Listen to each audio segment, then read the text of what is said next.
For update on sports stories across the globe, Aaron Akarijola joins us. Good morning, Aaron. Yeah, good morning to you, Doctor. Good morning to you, Ayo. Good morning to you, Rufai. Let's start it off with that drubbing, or would you say whitewash, of Sao Tome and Principe. And on aggregate, 16-0, and fair enough for the Super Eagles team, almost trying to do the feat they actually hit last time in Agadir, Morocco, and the fans were all jubilant. Finally back to a stadium that we know, a stadium with lush green, a stadium that has delivered results in time past, the Godswill Akpabio International Stadium. Always delivers. The fans came in their numbers. They were all happy. And ultimately, this man, Victor Osimhen, actually backed the hat-trick as he actually stands right now.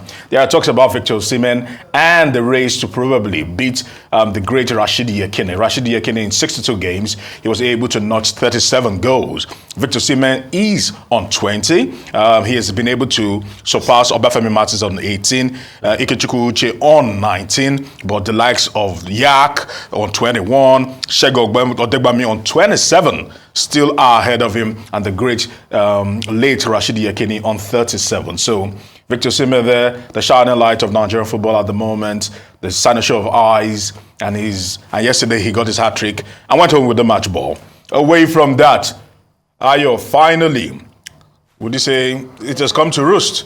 One man has announced, talking about Rubiales on the Piers Morgan show, that he will be resigning. We all knew it was inevitable after FIFA had actually dropped the gauntlet on him. Yes. And after that suspension, everybody knew it was just a matter of time, although he still insists that he's innocent and whatever happened between him and Emoso was consensual. But there you have it. And also, of course, Vidal, talking about the former coach of Spain, also paid the ultimate price for all that mishap at the Women's World Cup finals. Away from that, one man, Anthony, is in the eye of the storm at the moment. Manchester United have said stay away while he deals with the domestic violence issue brought against him by his girlfriend and two others who have come forward and said that in time past when they had relationship with the Brazilian winger, he was very violent. And I think the girlfriend said something about hitting her on the chest or something like that. It's all mercy. And at the moment, Anthony's staying back and he says he's not worried about his future at Manchester United. He just wants to clear his name. Now, let's talk about the Joker himself. One of the greatest, arguably the greatest of all time when it comes to tennis, Novak Djokovic dispersing Daniil Medvedev on the day, and he becomes the oldest man to actually win a singles Grand Slam. Of course, put into context, he's won 4 US Open crowns, and I look at that and you say, put that into context, the fact that he's won 10 Australian Open at Melbourne, Wimbledon 7, US Open 4, and Roland Garros 3 in a very, very illustrious career. 24 at the moment, equaling Billie Jean's record, or Margaret Court's record, I beg your pardon, Margaret Court's record of 24. And he can actually surpass it, reprising that particular bout, that particular matchup in 2021, where he lost to Daniil Medvedev. At the moment, all hail the king himself, Novak Djokovic. Away from that, while we're talking about the oldest, let's talk about one of the youngest to actually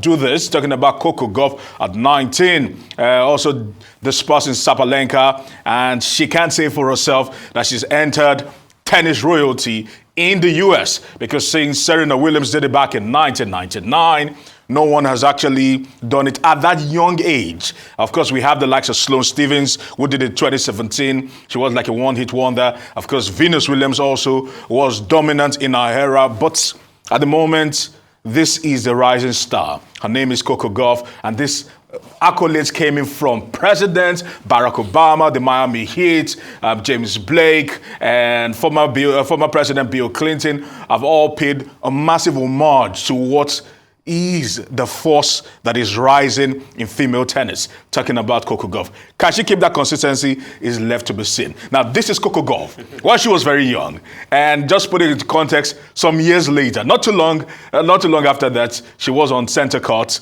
doing it very well. And quickly, Israel Adesanya. He was battered, he was bruised, he was brought to the canvas. No thanks to Sean Strickland, who displayed quite a remarkable outing in the middleweight UFC fight. And everyone kept on asking the question, what really happened to Israel? Israel was actually lost at sea as Strickland kept on going after him. And ultimately, Strickland was even taunting him. And this is Israel's MO, usually always taunting his opponent. But on the day, of course, this is Israel after the fight, showing his injuries. It's a very, very deadly game, talking about the UFC and MMA. And finally, the Abeokuta Marathon came with a lot of applause and also pomp and pageantry as a Nigerian decided to break the trio for the women, because usually it's always a clean sweep for the men and the women when it comes to races from the Kenyans. But a Nigerian decided to do great things. And you can see our royal father there, the Alake Ogbaland himself. Congratulations to the winners, congratulations to the organizers. We just hope Nigerians will develop more capacity in terms of running. But I just want to say, nothing was as interesting as even the speech given by Coco Gauff. And when you see that picture of her dancing 8 years ago, it just shows you how old the song Call Me Maybe by Carly Rae Jepsen is actually. So that song is really old. But nothing stops the speech. She said something very profound. She said, thank you to the people that thought they were putting water in my fire, not knowing they were adding gas. That was very profound. Very inspirational. Very inspirational. Unfortunately, we don't have enough time to discuss this, but thank you very much, Aaron.